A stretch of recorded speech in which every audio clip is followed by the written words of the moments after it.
하나님을 예배하는 우리 모든 성도님들 가운데 주님의 평강이 함께 하시기를 바랍니다. 오늘 고린도전서 말씀을 함께 계속해서 살피도록 하겠습니다. 성도답게 갈등 해결하기라는 제목으로 함께 하나님 말씀 듣도록 하겠습니다. 성도 여러분, 이 고린도전서는 대략 그 연수를 계산했을 때 2000년 전에 기록된 서신입니다. 사도 바울이 고린도 교회 성도들에게 보낸 편지인 것입니다. 그러니 넓게는 당시 시대와 문화적인 배경을 가지고 있습니다. 이뿐만 아니라 고린도전서는 특정한 사람들을 향해서 보낸 편지입니다. 고린도에 살고 있는 고린도 교회 성도입니다. 그러니 좁게는 고린도라고 하는 도시, 그리고 고린도 교회가 처해 있는 어떤 특별한 상황을 배경으로 하고 있습니다. 성도 여러분, 그런데 우리는 고린도전서를 읽다가 보면 이것이 그냥 지나간 과거의 사건이 아니라 오늘 우리에게도 실제적이구나 라는 것을 자주 느끼게 됩니다. 비록 2000년 전에 쓰여진 성경이지만 오늘 우리에게 주신 하나님의 말씀인 것입니다. 고린도전서를 저는 읽다가 보면 이런 생각이 자주 듭니다. 정말 우리가 만나고 있는 어떤 실제적인 문제에 대해서 우리에게 주시는 하나님의 말씀이구나 라는 사실입니다.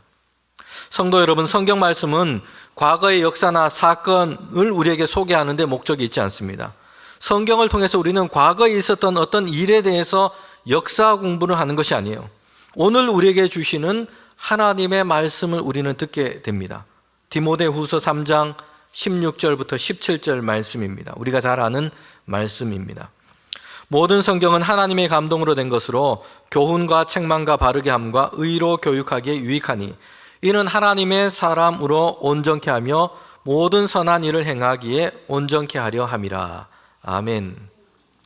성경은 어떻게 기록됐다고 얘기합니까? 모든 성경은 하나님의 감동으로 된 것입니다. 성령의 감동으로 된 것이에요. 고린도전서의 저자는 바울입니다. 그러나 이 모든 말씀은 바울을 통해서 성령 하나님이 우리에게 주시는 말씀인 것입니다. 성령 하나님이 주시는 말씀은 고린도 교회 성도들뿐만 아니라 오늘 우리에게 실제적으로 역사하는 하나님의 말씀인 줄 믿습니다. 여러분, 지난번 우리 고린도전서 5장의 말씀을 읽으면서 고린도 교회 성도들이 만나고 있는, 그들이 하고 있는 심각한 문제에 대해서 얘기를 했습니다. 음행에 대한 문제였습니다. 5장에 기록된 이 말씀을 보면 우리가 이 말씀을 대하면서 성도들의 몸을 우리가 어떻게 사용해야 하는지를 함께 생각해 봤습니다. 우리의 몸은 하나님께서 주신 것입니다. 그러기에 음행과 죄의 도구가 아니라 하나님의 성령이 거하는 하나님의 성전이 되어야 합니다. 그리고 이제 6장에 보면 바울은 이제 고린도 교회가 안고 있는 또 다른 불미스러운 일에 대해서 지금 얘기를 하고 있습니다. 성도들 사이에 갈등이 있었어요. 그런데 이 일 때문에 고린도 교회 성도들이 피차 세상의 법정에 고소하는 이런 사건이 있었기 때문입니다. 성경을 보면 고린도 교회의 모습을 보면 문제투성이라는 생각이 듭니다. 고린도 교회는 이런 의미에서 교회 사이에는 단연 금쪽이다, 이런 생각이 듭니다. 성도 여러분, 금쪽이가 누군지 아시죠? 텔레비전에 나오는 프로그램 중에 자녀 중에 문제 행동을 하는 아이들이 있습니다. 그러면 이 출연을 했는데 유명한 이 정신과 의사 선생님이 그 아이의 행동을 보면서 이제 상담하고 치료하는 과정을 진행합니다. 금쪽이는 문제 행동을 하고 있어서 특별한 돌봄과 양육이 필요한 상태이고요. 상담과 치료, 교육이 필요한 그런 상태입니다. 고린도 교회 모습이 사실 이렇게 느껴집니다. 교회 중에는 금쪽이라는 생각이 듭니다. 문제 현상이 많아요. 아픈 손가락입니다. 그런데 한편에는 우리가 성경의 이 고린도 교회를 보면서 손가락질을 하면서 교회가 왜 저러냐, 어떻게 저렇게도 교회가 할 수 있느냐, 어떻게 교회를 저렇게 세워가느냐, 이렇게 생각할 수 없다는 것이에요. 우리 교회는 고린도 교회와는 격이 다르고 우리 교회는 괜찮다, 이렇게 생각하기가 어렵습니다. 사실 고린도 교회가 조금 유별난 것은 사실입니다. 그런데 고린도 교회만의 문제, 그들만의 케이스라고 할 수가 없어요. 세상에 세워진 교회, 모든 교회는 완전하지 못합니다. 각자 나름의 어떤 문제를 안고 있어요. 여러분, 우리 대본교회는 참 좋은 교회입니다. 그러나 완전한 교회는 아니에요. 그렇게 될 수는 없다는 것입니다. 어떤 한 청년이 당시 영국에서 가장 알려져 있고 가장 유명했던 설교자요 목회자였던 스펄전 목사님을 찾아와서 이렇게 자기의 고민을 이야기했습니다. 목사님, 저는 지금 완벽한 교회를 찾고 있습니다. 그런데 그런 교회가 정말 찾기가 쉽지 않습니다. 목사님은 혹시 아실까 해서 이렇게 제가 찾아왔습니다. 그래서 스펄전 목사님이 그에게 이렇게 얘기합니다. 저도 그런 교회를 찾고 있습니다. 근데 아직 찾지를 못했어요. 만약 형제님이 다니다가 그런 교회를 찾게 된다면 제게 좀 연락을 좀 해 주십시오. 실망한 청년이 이제 걸음을 뒤돌려서 나가려고 합니다. 그때 스펄전 목사님이 이 청년을 붙잡으면서 덧붙여서 얘기합니다. 형제요, 만약 완벽한 그런 교회를 찾으면 당신은 거기 등록하지 말고 나한테만 좀 연락을 좀 해 주십시오. 만약에 당신이 그 교회를 다니게 된다면 그 교회는 더 이상 완벽한 교회가 되지 못할 겁니다. 이렇게 얘기를 했다는 것이에요. 여러분, 교회에 대한 실망 때문에 신앙에 대한 어떤 회의, 예수님에 대한 불신앙으로 이어지는 것은 큰 잘못입니다. 좋은 교회는 완전한 교회가 아니에요. 계속해서 그리스도 안에서 온전함을 추구하는 교회가 좋은 교회입니다. 어제보다 오늘, 그리고 오늘보다 내일 더 성경 말씀에 합당하게 세워져 가기를 기도하고 힘쓰는 교회, 고민하는 교회, 여러분 이런 교회가 좋은 교회입니다. 어제보다 오늘, 그리고 오늘보다 내일 더 예수님을 닮기 위해서 몸부림치는 교회, 그런 교회가 참된 교회고 좋은 교회입니다. 여러분, 교회는 하나님이 세우신 것입니다. 교회는 하나님께서 구원의 역사를 이 땅 가운데 전파하기 위해서, 증거하기 위해서 하나님께서 세우신 기관입니다. 교회는 하나님의 계획 가운데 있습니다. 그러기에 교회란 신앙생활을 하기 위해서 선택을 하거나 말거나 할 수 있는 이런 선택 사항이 아니에요. 선택과 취소가 가능한 옵션이 아니라는 얘기입니다. 하나님께서는 이 땅 가운데 창조와 타락, 그리고 구원의 새 창조를 지금 이 땅 가운데 이루어가고 계십니다. 하나님의 역사와 계획 안에는 교회가 있습니다. 이를 위해서 하나님의 이 구원의 역사를 이루어가면서 하나님은 교회를 세우시고 교회를 계획하신 것입니다. 초대교회 신학자인 키프리아누스는 그래서 심지어 교회를 어머니로 삼지 않는 사람은 하나님을 아버지로 삼을 수 없다, 이렇게 얘기하기도 했습니다. 종교개혁자 갈뱅은 교회는 모든 신자의 어머니다라고 말했습니다. 여러분, 어머니는 완벽한 존재가 아니에요. 하나님과 같은 존재가 될 수는 없습니다. 그러나 어머니는 그의 자녀를 젖을 물리고 먹이고 양육하는 일을 돌봅니다. 완벽하진 않지만 기묘하고 충분합니다. 여러분, 교회가 성도들에게 이와 같습니다. 완벽하진 않지만 기묘하고 충분하도록 하나님께서 그 교회를 세워가시는 것입니다. 고린도 교회는 문제가 많은 교회임에는 틀림없습니다. 그러나 사도 바울은 고린도 교회를 포기하지 않습니다. 바울은 하나님께서 세우신 교회, 그 교회에 대한 확신을 가지고 편지를 쓰고 있습니다. 교회와 교회 멤버들에게는 부족함과 연약함이 있어요. 죄악과 모순이 있습니다. 위선과 약점도 있어요. 한두 가지가 아니라 많습니다. 그럼에도 불구하고 바울은 희망을 품고 있어요. 예수 그리스도께서 교회의 머리가 되시고 교회의 주인이 되시고 교회를 이끌어 가실 것이기 때문입니다. 성도 여러분, 우리는 교회를 노아가 만든 방주에 비유할 수 있습니다. 하나님께서 이 세상을 물로 심판하시고자 했습니다. 그래서 노아에게 방주를 만들라고 말씀했어요. 이제 비가 내리고 세상을 물로 심판하실 때인데 짐승과 동물들 암수 한 쌍씩을 다 방주 안에 들어가도록 했습니다. 노아의 가족들도 방주 안에 들어갔습니다. 비가 그치고 지면에 물이 사라질 때까지 노아의 가족들과 이 동물들은 방주 안에 있습니다. 성경의 이 말씀을 따져서 날짜를 계산해 보면 대략 그 기간이 377일 정도 됩니다. 1년이 넘는 기간이에요. 여러분, 그 기간 동안 방주 안에 그들이 함께 있는 것입니다. 방주 안은 결코 쾌적하거나 완벽한 공간이 될 수 없습니다. 각종 동물들의 소리와 냄새들로 가득합니다. 지저분해졌을 겁니다. 5성급 별이 5개 되는 이런 호텔로 착각하면 안 됩니다. 노아의 방주는 그러나 노아가 조종하거나 운전하지 않습니다. 조종관과 운전대가 없어요. 하나님께서 이끄시는 대로 갑니다. 그렇게 해서 아라랏산에 이르게 됩니다. 노아의 방주는 죄악된 세상을 심판하는 가운데서도 하나님께서 그 구원을 이루어 가시는 일을 위해서 하나님께서 계획하시고 세우신 것입니다. 주님의 교회는 이런 것입니다. 여러분, 불완전하지만 여전히 세상을 향해 하나님의 구원의 역사를 이루어 가시면서 하나님께서 세우신 기관인 겁니다. 요한계시록은 사도 요한이 반모선에서 본 환상과 계시에 대한 말씀을 기록하고 있습니다. 이 만물의 마지막 때에 대한 말씀인데요, 하나님께서 이제 새로운 창조를 이루어 가십니다. 그런데 그때 심판주로 오실 예수님에 대해서 이렇게 말씀하고 있어요. 예수님께서 7별을 잡으시고 7촛대 사이를 거닐고 계십니다. 성도 여러분, 여기서 7촛대는 교회를 상징하고 있어요. 주님께서는 마지막 때까지 교회 가운데 계시고 교회를 붙들고 계십니다. 성도 여러분, 이것이 교회가 그 자체 안에는 불완전함 속에 있지만 하나님의 역사를 이루어갈 수 있는 이유인 것입니다. 주님께서 그 가운데 계시고 주님께서 붙들고 계시기 때문입니다. 오늘 본문인 6장에 보면 바울이 다시 이야기를 이어가고 있습니다.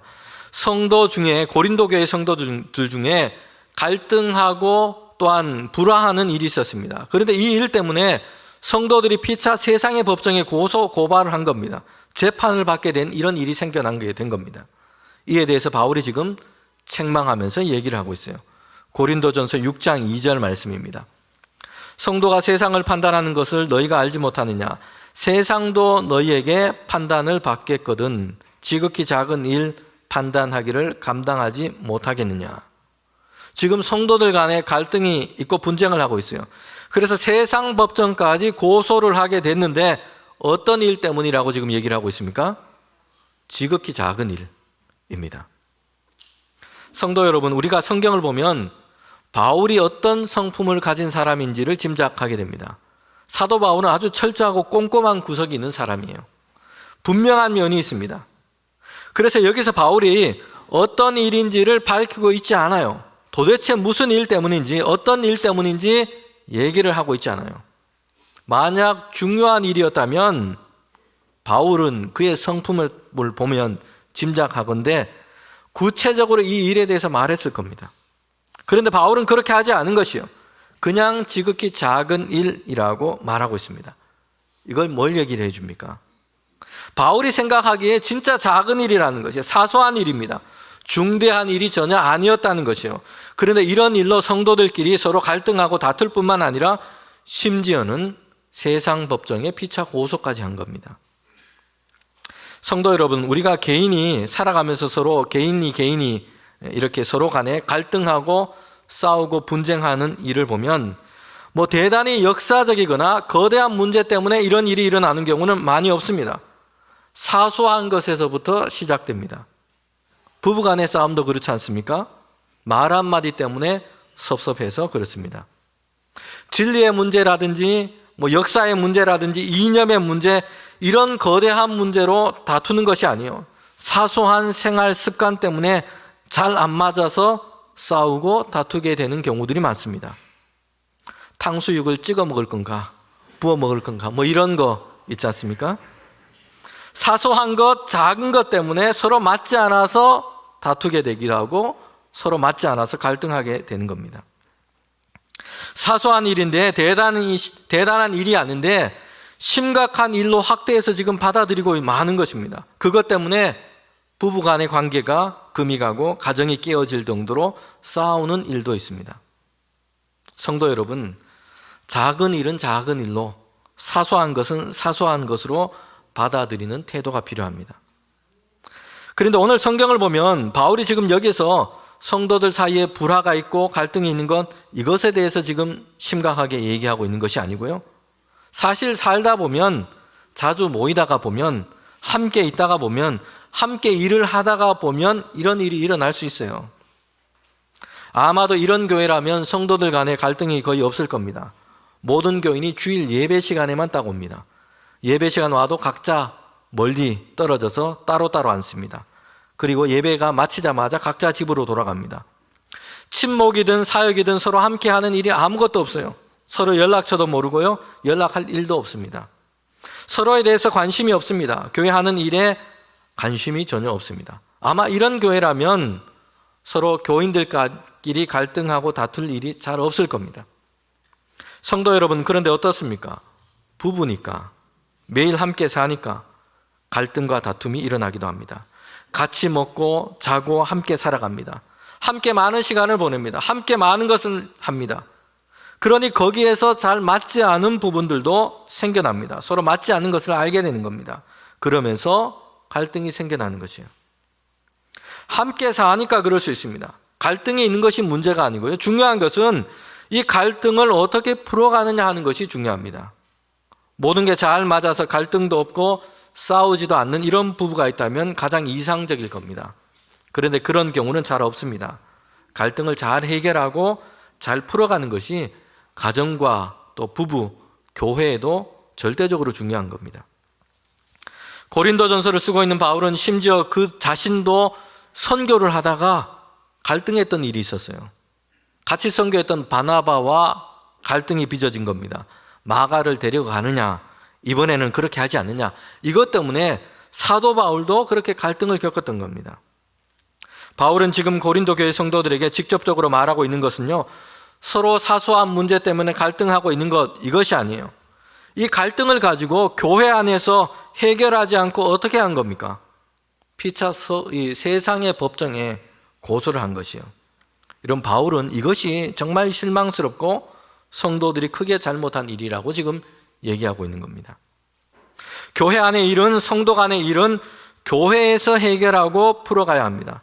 세상의 법정이 이 문제를 가지고 가서 세상의 법과 조항으로 해결해서는 안 된다는 것이에요. 이렇게 교회 안에 성도들 간에 일어난 일은 교회 안에서 함께 지혜를 구하고 하나님의 말씀의 권면을 되새기며 피차 서로 간에, 성도 간에 이 일에 대해서 용납함으로 해결해야 합니다. 여러분, 그런데 교회 밖에 이 일에 대해서 판단받기 위해서 가져간 것, 이 자체가 지금 허물이고 큰일이라고 얘기를 하고 있습니다. 고린도전서 6장 7절 앞부분에 보면 이렇게 말씀합니다. 너희가 피차 고발함으로 너희 가운데 이미 뚜렷한 허물이 있나니. 지금 상대방이 뭘 잘못했는지 판결이 아직 내려지지 않은 것이에요. 그런데 뭐라고 얘기합니까? 성도들 간에 지금 갈등, 교회 안에서 어떤 일이 있는데 이것을 가지고 세상 법정에 지금 가지고 가서 피차 고발한 것, 그 자체가 이미 큰 허물이고 잘못이라고 얘기합니다. 이렇게 한 일이 얼마나 큰 허물인지, 얼마나 무거운 일인지를 바울은 뒤에 덧붙여서 계속해서 얘기하고 있습니다. 고린도전서 6장 9절부터 10절에 보면 세상의 법정에 지금 성도들이 피차 고발했는데 이 일이 얼마나 불의한 일인지 함께 지금 얘기하고 있는 그 많은 일들과 지금 같이 연결해서 얘기를 하고 있어요. 거기에 지금 열거된 불의한 일들이 어떤 건지 성경을 통해서 우리가 보게 됩니다. 음행, 우상숭배, 간음, 남색, 도적질하는 것, 남의 것을 속여 빼앗는 것. 여러분, 이런 일과 다르지 않다는 것이요. 그러한 불의와 허물은 하나님의 나라를 유업으로 간직하지 못하게 하는 일이 될 겁니다. 그리고 그들 사이에 하나님과 복된 사귐이 깨어지고 마는 것입니다.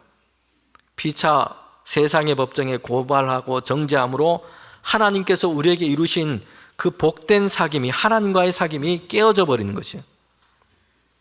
성도 여러분, 우리는 분명하게 해야 합니다. 교회 일, 성도 간의 일입니다.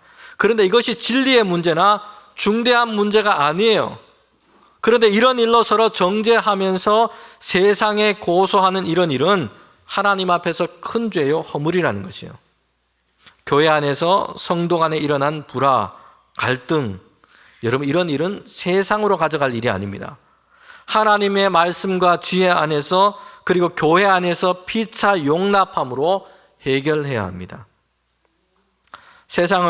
바울은 세상의 법과 법정에 고소한 일에 대해서 이렇게 탄식하면서 얘기를 하고 있습니다. 그러면서 우리가 성도답게 이 갈등을 어떻게 해결해야 하는지를 말씀해 주고 있습니다. 고린도전서 6장 1절 뒷부분과 2절입니다. 구태여 불의한 자들 앞에서 고발하고 성도 앞에서 하지 않느냐. 성도가 세상을 판단할 것을 너희가 알지 못하느냐. 세상도 너희에게 판단을 받겠거든 지극히 작은 일 판단하기를 감당하지 못하겠느냐. 성도 여러분, 여기서 바울이 얘기를 하고 있죠. 성도가 세상을 판단해야 하는데 어떻게 피차 고발해서 불의한 자 앞에 서고 세상이 성도들을 판단하게 만드느냐. 지금 이렇게 얘기를 하고 있는 겁니다. 바울은 여기서 지금 세상에 재판을 하는 사람을 불의한 자라고 지금 표현하고 있습니다. 여러분, 이것은 윤리적으로 어떤 도덕적인 잣대로 불의하다라고 얘기하고 있는 것이 아니에요. 세상에서 법을 가지고 판단을 하는 사람들은 아직 하나님의 온전한 그 의에 대해서 알지 못하는 사람이에요. 예수 그리스도 안에서 이루신 하나님의 그 구원과 은혜에 대해서 알지 못하는 사람들입니다. 바울은 세상의 법과 재판관들에 대해서 멸시하거나 지금 불신하는 이야기를 하고 있는 것이 아니에요. 바울은 여기에서 예수 그리스도 안에서 성도가 된 자들의 그 존재와 그 품격에 대해서 지금 이야기를 하고 있습니다. 여러분, 성도들은 하나님의 은혜를 입은 사람들입니다. 그리스도 예수 안에서 이제 의롭다 여김을 받은 자들입니다. 그리고 세상 가운데서 하나님의 거룩함을 따라서 살아갈 존재로 부르심을 받은 자들입니다. 여러분, 그러기에 세상에서 판단을 받아야 할 자리에 서서는 안 된다는 것이에요. 오히려 성도가 세상 가운데서 하나님의 거룩하심을 드러내야 하는 존재인 것입니다. 세상의 상식적인 의와 선함의 기준을 넘어서서 이제는 성도들의 삶과 모습은 세상의 불의함과 어둠을 드러내고 판단할 수 있도록 하나님의 거룩하심을 드러내야 한다는 것이에요. 성도는 후에는 천사들까지 판단하는 존재입니다. 그런데 이 바울이 지금 고린도 교회에 대해서 얘기하고 있어요. 그런데 성도들끼리 피차 세상의 법정에 고소하면서 어떻게 되어버린 겁니까? 세상을 판단해야 할 성도가 세상의 판단을 받는 처지에 놓이게 된 겁니다. 등대가 바다를 밝혀야 되는데 거꾸로 돼버린 것이죠. 이런 역설적인 상황이 되고 만 것입니다. 바울은 지금 하나님의 부르심을 입은 성도가 어떤 존재인지를 다시 생각하라는 것이에요. 성도 여러분, 우리는 세상에서 판단을 받아야 할 존재가 아니에요. 하나님의 자녀, 하나님의 백성이 된 우리는 더 높은 차원의 의와 거룩함을 가져야 합니다. 우리의 존재를 통해서 하나님의 은혜와 그 거룩함이 드러나고 그 빛 아래서 세상이 판단되어야 한다는 것이에요. 성도답게 갈등을 해결하기 위해서 바울은 이 일을 다루면서 두 번째 얘기하고 있는 것이 있습니다. 서로 갈등하고 있는 성도들에 대해서, 서로 불화하고 있는 이 성도들에 대해서 그들을 지금 서로에 대해서 누구라고 지금 호칭을 하고 부르고 있습니까? 성경을 보면 형제라고 부르고 있어요. 여러분, 6절에도 보면 형제가 형제와 더불어 고발하고 있다 얘기합니다. 8절에도 보면 그는 너희의 형제로다 라고 얘기합니다. 사실 지금 서로 사이가 좋지 않습니다. 뭔가 자신에게 손해를 끼쳤어요. 안 좋은 일을 한 겁니다. 화가 났습니다. 분노가 있는 겁니다. 그러면 상대방을 우리는 어떻게 봅니까? 어떻게 대하려고 합니까? 원수, 대적, 나쁜 놈, 파렴치한. 상대방을 이렇게 규정하기 쉽다는 것이에요. 나와의 관계를 그렇게 정리해버리는 것이죠. 예전에 연세가 많으신 이 부부가 나와서 퀴즈 문제를 푸는 이런 방송이 있었는데요. 할아버지가 이제 이 제시된 단어를 보고 할머니에게 설명을 하면 그 문제를 맞추는 겁니다. 이 일이 참 많은 사람들에게 참 웃음을 주고 유머가 되기도 했습니다. 이제 할아버지가 나와서 할머니에게 문제를 설명하는데 제시된 단어가 천생연분이었어요. 근데 할아버지가 이제 설명을 하죠. 할망, 우리 사이를 뭐라고 하지? 그러자 할머니가 거침없이 대답을 했는데 왼수였어요.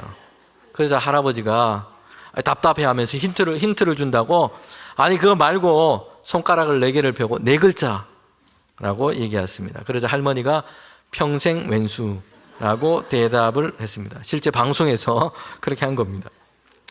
그래도 원수는 아니고 왼수예요. 미움만 있는 게 아니고 사랑이 있는 겁니다. 바울은 성경에서 뭐라고 얘기하냐면요, 지금 내게 좀 잘못을 하고 실수를 했어요. 손해를 끼쳤습니다. 얄미운 짓을 했습니다. 서로 다툼이 있어요. 그래서 내가 이 문제를 가지고 세상의 법정에 가서 지금 고발을 해야 되냐, 이런 생각까지 하고 있습니다. 서로 원수처럼 대하고 있는 겁니다. 그런데 바울이 뭐라고 얘기합니까? 너희들은 원수가 아니고 다시 봐라, 너희들은 그리스도 예수 안에서 누구라고요? 한 형제다 라는 것이에요. 교회 안에서는 서로 갈등이 있고 부딪히는 문제들도 사람들 사이에 있습니다. 저와 여러분에게도 그런 일이 있어요. 그런데 그때 상대방이 나와 예수님께서 본래 어떤 관계로 상대방을 세우셨는지를 다시 생각하라는 것이요. 하나님께서 둘 사이에 세우신 그 관계가 무엇인지를 다시 확인하고 분명하게 하라는 것입니다. 대적이 아니고 원수가 아니고 형제입니다. 그리스도의 보혈 안에서 함께 선 형제요 자매입니다. 이것을 잊어서는 안 된다는 것이에요.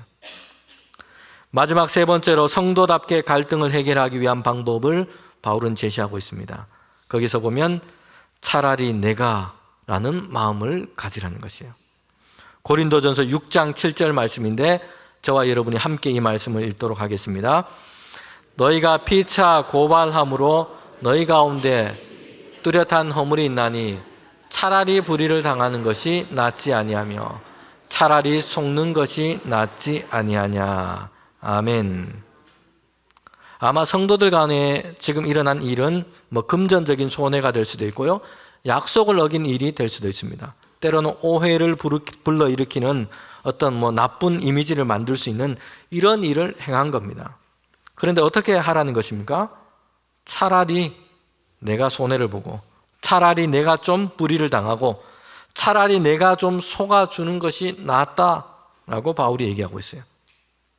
성도 여러분, 사실 우리가 생각하기에 내가 손해를 보는 것, 내가 속는 것, 내가 불의를 당하는 것, 이거 보통 일이 아니에요.